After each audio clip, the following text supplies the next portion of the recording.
नमस्कार दोस्तों, आज की हमारी कहानी है डॉक्टर बहू।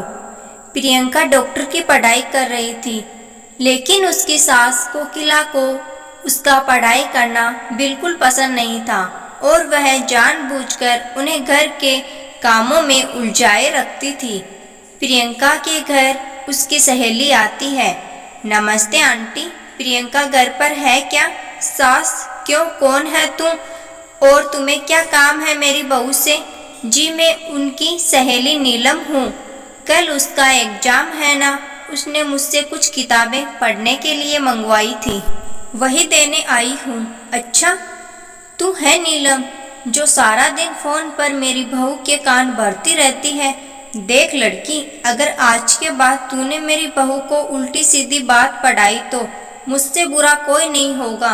अरे खबरदार, अगर आज के बाद तूने मेरी बहू को फोन किया और दोबारा इस घर में दिखाई दी तो। अरे माँ जी, पता नहीं आप किस जमाने की औरत हैं। मैं तो सिर्फ आपकी बहू की मदद करना चाहती थी, लेकिन क्या करे बेचारी की किस्मत ही फूटी है, उसे आप जैसी सास मिली है। ठीक है, जाती हूँ मैं। बड़ी आई मुझे भाषण देने वाली, तेरी जैसी बहुत देखी है मैंने। शाम को प्रियंका अपने पति के साथ घर आती है। प्रियंका, माँ जी मेरी बहन नीलम घर आई थी क्या?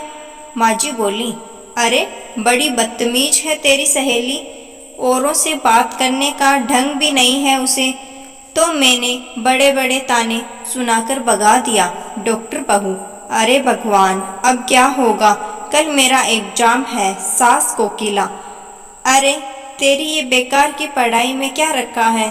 बड़ी आई डॉक्टर बनने, चुपचाप घर के कामों में ध्यान दे। सास कोकिला, कल मेरी कुछ सहेलियां घर पर आ रही है, उनकी खातिरदारी में कोई कमी नहीं रहनी चाहिए। बहू, जी माँ जी। प्रियंका की सास मुंह फुलाकर वहां से चली जाती है। अगले दिन का पूरा समय प्रियंका सास की सहेलियों की खातिरदारी में और घर के कामों में बीत जाता है और प्रियंका एग्जाम नहीं दे पाती है। उस रात प्रियंका ने अपने पति करण को सारी बात बताती है।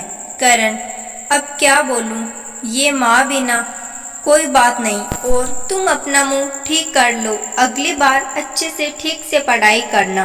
भारती, कुछ दिनों के बाद बाहर से आवाज आती है। अरे कोकिला बहन। कोकिला, क्या हुआ भारती? तुम इस तरह से लंगड़ा कर क्यों चल रही हो? भारती, अरे क्या बताऊं कोकिला बहन, सीढ़ियों से उतरते वक्त मेरा पैर फिसल गया और पैर में सूजन आ गई है, इसीलिए तेरी बहू से दवा पानी कराने आई हूँ।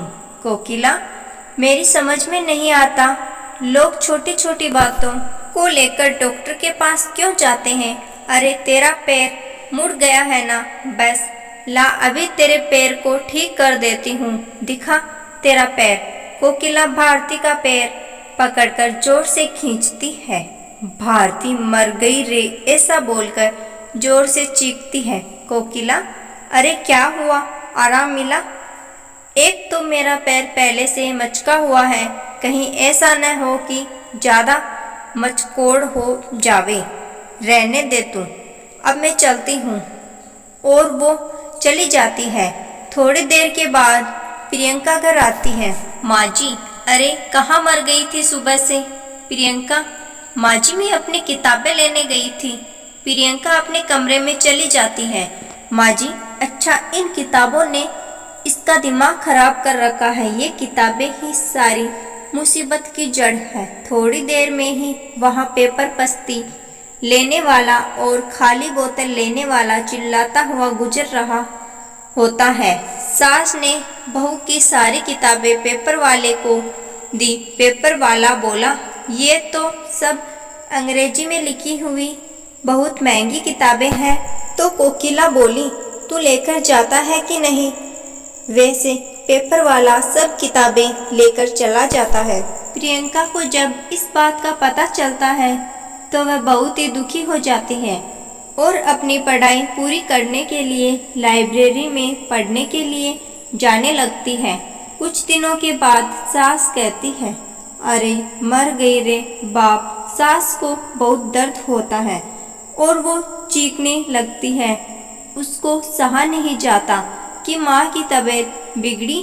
बेटा करण, क्या हुआ माँ, तुम्हारी तबीयत बिगड़ती जा रही है। वह बंगाली बाबा की दवाई नहीं लाई। माँ कोकिला, अरे नाम मत ले उस ठगी का, वह खुद का उपचार ही नहीं कर सकता, मेरा क्या खाक करेगा। बेटा करण, बेटा ठीक है ना माँ, मैं प्रियंका को फ़ोन करके बुलाता हूँ। प्रियंका लाइब्रेरी में बैठे हुए पढ़ रही थी, तभी उसने अपने पति करण का फ़ोन आता है। प्रियंका, जी बोलिए।